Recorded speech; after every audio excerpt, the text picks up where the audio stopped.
Welcome everyone. In this slideshow I'll give an overview of how I approach the challenge of coach painting my 1949 AC2 Litre. At the time of making this video I've only made a modest start. I'm often asked how I organise all the different projects within the whole resto, and it only takes a small spanner in the works to throw the painting schedule over to another year.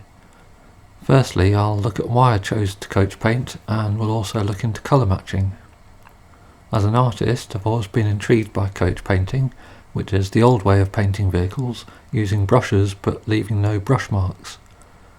Many enthusiasts don't believe it can match spray paint finishes, but there are plenty of amusing anecdotes from coach painters, including stories of people insisting their work must have been sprayed because it looks too good. In fact, good coach paint has a very deep gloss that cannot be replicated by conventional polishing methods. The original sprayed cellulose in my AC had worn thin from cleaning and polishing, but a few areas had been repainted by a coach painter before my dad bought this car. Those brushed areas were far more durable. There are some advantages of coach painting when working at home. It is less messy and you can paint the car in instalments more easily. The downside is that it takes longer, both to apply and also to wait for the paint to dry. That slower drying paint also makes it harder to avoid dust contamination. When it comes to colour matching, there is an interesting principle that some model makers get wrong. If a small-scale model locomotive or aircraft is painted with the exact colour used on the full-size version, it will look wrong. The full-size vehicle is usually observed from a greater distance, which means looking through more atmosphere with all the moisture droplets and dust it carries. The further away the paint is, the paler it becomes, and the weaker the colour looks. It also takes on a colour tint, typically blue. In the inset photo you can see a small panel from the AC that I took indoors and photographed from a few inches away. AC referred to this shade of green as National Grey, which causes a lot of confusion. I suspected it might be a British Standard colour. I started by doing what you shouldn't do, and colour match photos on computer. At least this was a starting point. My close-up photos seemed to match one of the colours in the BS381C series, colour number 278, light olive green. I ordered a colour chart fan, only to find that number 278 was missing. I ordered another one from a paint retailer who supplied that very colour. 278 was omitted from that chart too. I decided to take a chance and ordered one tin of paint in this colour. But what type of paint should I purchase? Different coach painters recommend different paints, different brushes and different techniques. In the UK, Tecoloid paint used to be highly recommended until it was phased out several years ago. Since then, several makers have reintroduced it, which gets confusing as one is ordering Tecoloid paint made by various different manufacturers. My first purchase seemed to hit the jackpot colour-wise, actually a tiny bit brighter than the original dull olive green, but I don't like being too dull. I tried it out on small fittings and brackets and also the bumper irons and the jacking points on the chassis.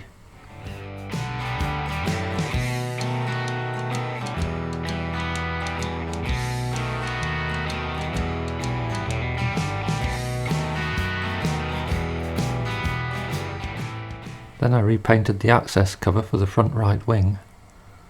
Financial problems stalled AC progress for a few months before I tackled the hatch for the spare wheel locker. Although it looks really good, it is easy to paint a small panel where you can concentrate on perfection. I had more pressing tasks to complete on the AC before I revisited the big repaint. Then I hit a big snag. I wanted to make sure the paint colour I liked so much would be consistent, so I returned to the same retailer and paid for a colour match service. I discovered this British retailer had this paint made in Germany, and they said the formula had been changed and colour 278 is now different. But they got a sample using the old formula too and sent it to me. That was also wrong, resembling Land Rover dark green. I went to another retailer who had been highly recommended across the forums. I ordered one tin of number 278 light olive green. It wasn't even olive green. more like sea green as seen when I tried it on the boot lid. Here it is compared to the spare wheel hatch in the correct colour. And here are 3 samples of the colours with the correct one in the centre. Finally, I discovered another company selling Techalloyd called the Avenue Group, based not far from London. They offered a high-tech colour matching service. I sent them a dried sample of the original tin I'd used and they matched it perfectly. Then there is the undercoat to go with it, in this case light grey. Curiously, some versions of both the undercoat and the etch primers were actually pale green, although labelled grey. I also got some clear coat from Craftmaster. This is guaranteed not to yellow and is reputed to protect the top coat from ultraviolet and thus allow less fading. Then there is the all-important choice of brushes. Some coach painters recommended the British brand Hamilton for their natural bristle brushes. Others recommended the American brand Purdy for some of their synthetic bristle brushes. I tried both. Then I happened to buy a few inexpensive brushes from Avenue of their own branding, only to find these worked even better for applying top and clear coats. The best thing is that it's easier to clean the larger of the Avenue brushes. I always struggled to maintain other large high quality brushes. Some of the bristles stick together. Here are a few small details I painted. I used black epoxy mastic as the primer for most of the steel components. I left the epoxy to fully cure for a week before sanding smooth. The dust can be hazardous if you sand it too soon. Then a couple of coats of the high build grey undercoat, sanded smooth. Then 2 coats of green top coat and 1 or 2 coats of clear coat. Even the rubber bungs for the jacking points got painted as they were originally. In fact, AC seemed to paint over everything but the tyres and windows. I also used black coach paint for the horns. The paint did not level perfectly, but the paint itself shows its deep gloss. That wing access panel looks reasonable, although there are tiny dots resulting from air bubbles. You have to give the stirred paint enough time for bubbles to surface. Another bonus of Avenue paint is that the colour pigments do not separate much when the tin is left standing for a period. I decided to retain the original paint on the left-hand access cover, as it seems a pity to destroy all the old paint. It is well preserved as it's normally out of direct sunlight. I touched it up and then clear coated all of it. The old cellulose is old and hard enough not to be affected by the fresh clear coat, which should protect it now.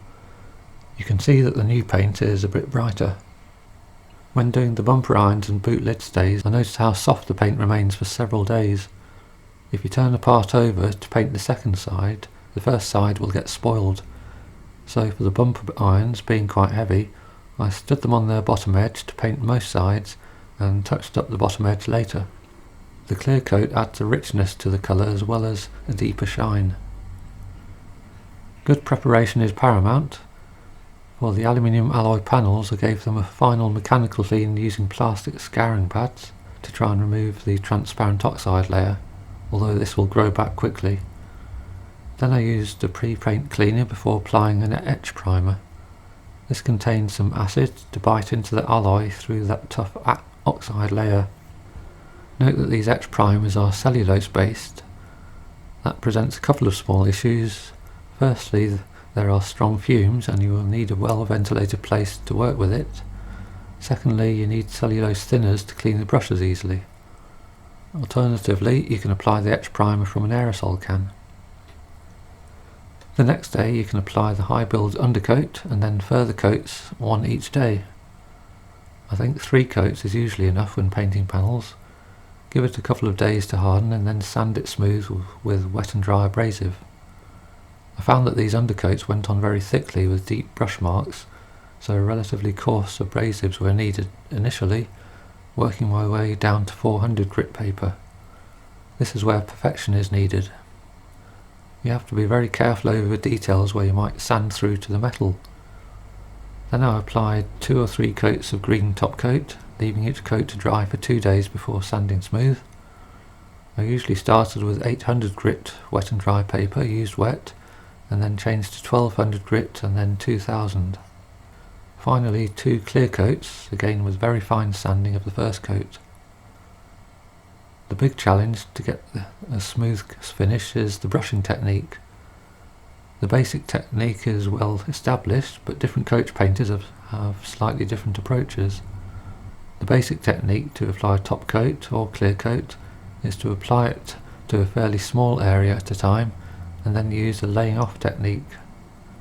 By this I mean to brush over that small area several times very gently and progressively more gently until the bristles touch it very lightly.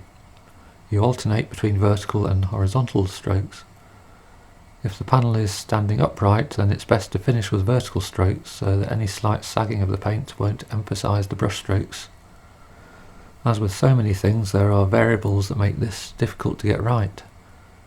You need to do the laying off strokes before the paint starts to go tacky, otherwise it will make its appearance worse. And you have to work quickly to paint the next small area so that you can feather it into the previously applied paint while it is wet enough. This is known as a wet edge, and coach paints are often marketed as having a long wet edge for this purpose. Since you can sand all but the final coat, it is only that last application that has to be perfect. It is also important that the sanding has been done perfectly. If the weather is very warm, maybe 25 degrees C or 77 degrees Fahrenheit upwards, air bubbles can be a great problem as they will take longer to be released, resulting in tiny bubbles on the surface. Dust is also a well-known problem, and it is hard to get a dust-free environment working at home. I'm careful not to go into my workshop and disturb any dust once I've left a panel in there to dry. Dust might also tend to settle more during the night, depending on air circulation and temperature changes. On the spare wheel locker door, the finish looks okay, although not perfect. The greater challenge was to paint the boot lid. This is where I had several attempts for the final finish. I found that it worked better doing quite small squares at a time, maybe 8 to 10 inches across. After trying both the Purdy and Hamilton expensive brushes, I ended up using the cheaper Avenue brushes for the clear coats. But still, it was not levelling out enough. Craftmaster also do a PPA paint adjuster to add to the clear coat. It's not a thinner, but it does help it to flow and lengthens the time for laying off, and also that wet edge that I mentioned. This helped, but the boot lid was still not satisfactory. I decided to move on to the bonnet to get more practice of all stages. Starting with the underside, the louvres have to be done carefully when painting and sanding. The finish was still not perfect, but I decided it was good enough for the underside. I've spent more time painting and rubbing down the top side. I'm using up some of the incorrect green paint as an additional layer of undercoat effectively. While waiting for the bonnet paint to dry, I also started to paint the doors and the door surrounds on the main body. I also got to work filling a few places on the main body shell and the wings. Having straightened out a few dents previously, I needed to get a perfect foundation ready for painting. I braided the surface to get a good key and cleaned with pre-paint prep before applying filler. Then I sanded to shape. I sprayed some black guide coat on to help see any highs and lows. Thanks to the delays in getting the correct colour, I missed the window of opportunity in the summer of 2021 and suspended the painting project while I concentrated on the engine. With delays in getting engine parts, my plans for the next stages of restoration could get mixed up. Ideally, I would want to paint during the late spring and early summer. We shall see. That's all for now on this topic. Hopefully some updates to come in the future. Thanks for watching.